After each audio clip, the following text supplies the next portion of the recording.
حضور علیہ الصلوۃ والسلام جب پیدا ہوئے، دنیا میں مبعوث ہوئے، دنیا میں آئے،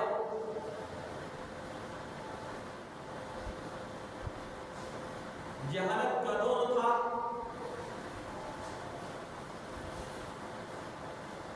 اور حضور علیہ الصلوۃ والسلام کے آنے سے پہلے بیت اللہ کے اندر 360 بت رکھے ہوئے تھے اور لوگ ان کی پوجا کیا کرتے تھے، ان کی عبادت کیا کرتے تھے۔ حضور علیہ الصلوۃ والسلام نے اعلان نبوت ہونے سے پہلے مشرکین مکہ کے اندر اپنی زندگی کو گزارا، 40 سال کا وقت گزارا۔ حضور علیہ الصلوۃ والسلام نے بھی نبی ہونے کا اعلان نہیں کیا تھا۔ مشرکین مکہ کی ترتیبیں کیا تھی؟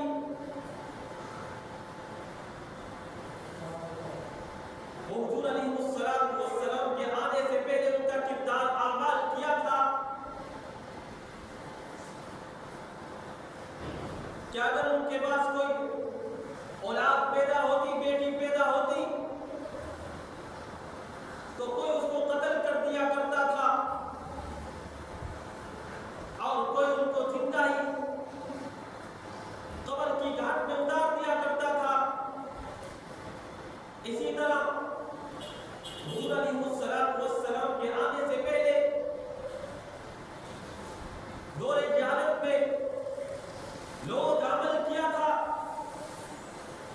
حضور علیہ الصلوۃ والسلام کے آنے سے پہلے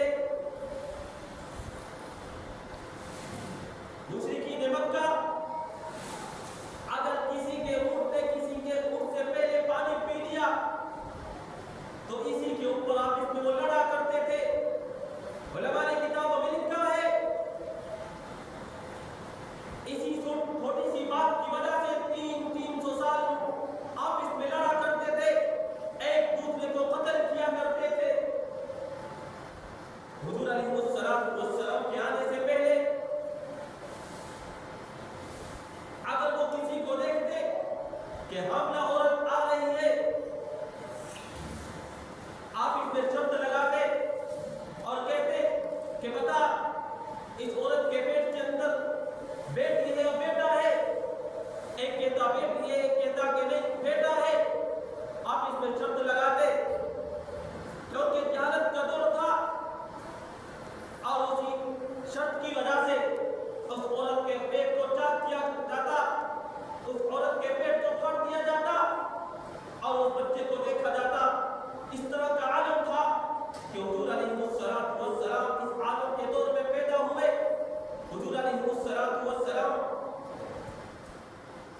کی عمر تقریباً 25 سال تھی۔ حضور علیہ الصلوۃ والسلام جب پیدا ہوئے، پیدا ہونے کے بعد ان حالات کو دیکھا۔ اگر کسی بچی کی شادی ہوتی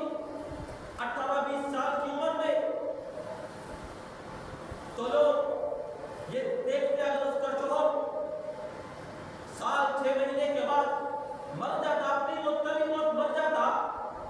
یا کسی وجہ سے لڑائی جھگڑے کی وجہ سے مر جاتا، تو یہ کہتے کہ اس سے نکاح ہوا ہے، اس سے شادی ہوئی ہے، یہ عورت منحوس ہے، اس لیے وہ عورت کو منحوس سمجھا جاتا تھا اور کہا جاتا تھا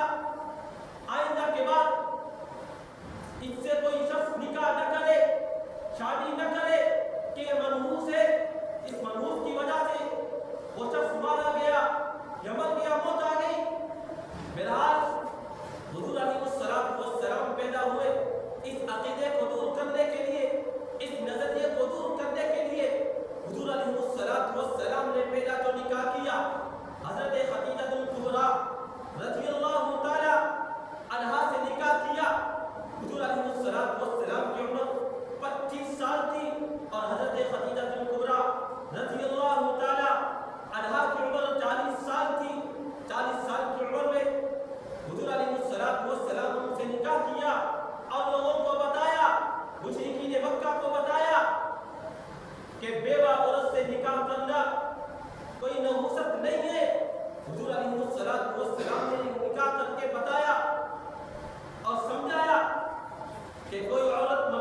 حضور علیہ الصلوۃ والسلام کے حضرت خدیجہ الکبریٰ رضی اللہ تعالیٰ عنہ سے جتنی بھی اولاد ہوئی، ان حضرت خدیجہ